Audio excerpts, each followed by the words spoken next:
Hi, my name is Colby Sharp. I am a fifth grade teacher in Michigan. Welcome to my channel where we try to help kids fall in love with reading. And one way that we do that is by talking about amazing books. If you are new here, please consider subscribing so that you can be notified anytime I am back to talk about something new and amazing. Like the book we're gonna be talking about today, Violets Are Blue by Barbara Dee. I loved her book, Maybe He Just Likes You, so much.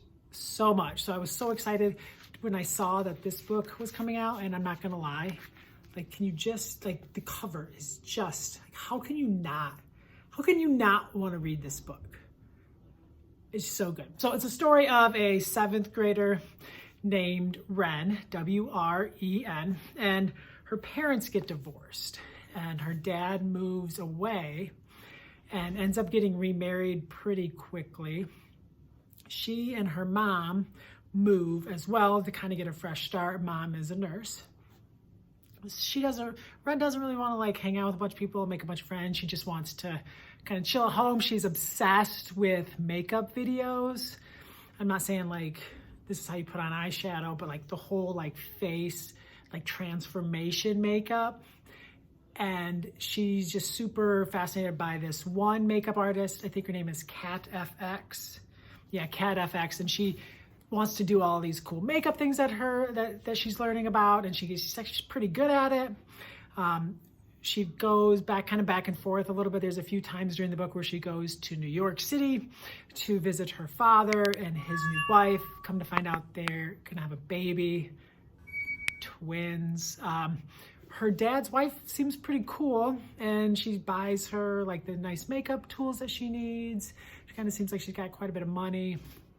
And the mom really struggles, her biological mom that she lives with, really struggles with the new wife and the new family. And then when they're having the baby, that's obviously pretty hard on her.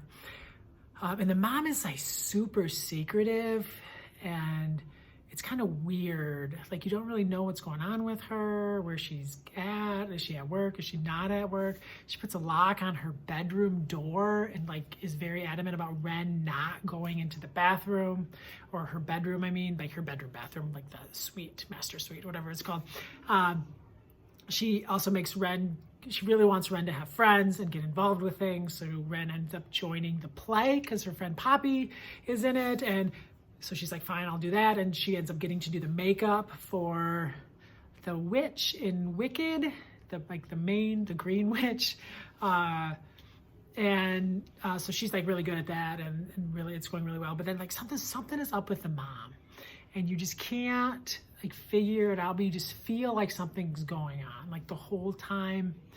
That's like really like makes you just want to like keep turning the pages and like find out what's going on. And then you eventually might find out what is going on with the mom. Try not to give anything away. There's also a boy who has a crush on her. He's so cool, and she would much rather like just be friends with him.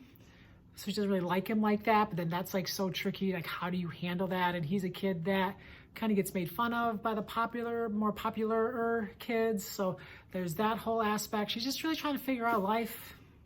Wren is just trying to figure things out, and she just wants to like cuddle up in her bed and watch Cat FX videos and then do makeup. But life is much more complicated than that. And she finds out that Cat FX is actually going to be in her town at a comic convention. I think they live in Chicago. And she makes some choices that maybe aren't the best. Anyways, it's just really, really, really great. It's a 5-star book. It's a must-read book. I was so fascinated by it.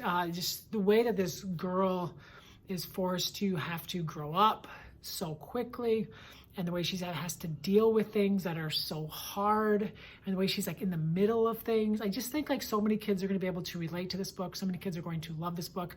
I know I did. I know exactly the kid I'm going to hand this book to. I'm actually going to give it to their father, who I work with, and I'm going to make sure that this student, who is she's an 8th grader, but like it's just like, oh my gosh, like I have to get her this book. like the whole time because she's really into makeup, and like her parents will post like these amazing things that she'll do with makeup, and then I'm reading this book, and like the whole time I can just picture her like sitting like right here when there used to be a couch back when we were allowed to have furniture. I can picture her sitting right here reading books like The Land of Stories and Wings of Fire, and now I get to give her this book. It's gonna be so good. Oh look, it's fun. Anyways, my name is Colby Sharp. Thank you so much for tuning in. Add this book to your to-read list. Buy it. Check it out from the library. You won't regret it. I promise. Thank you so much for tuning in. My name is Colby Sharp. I hope you have an awesome-tastic day.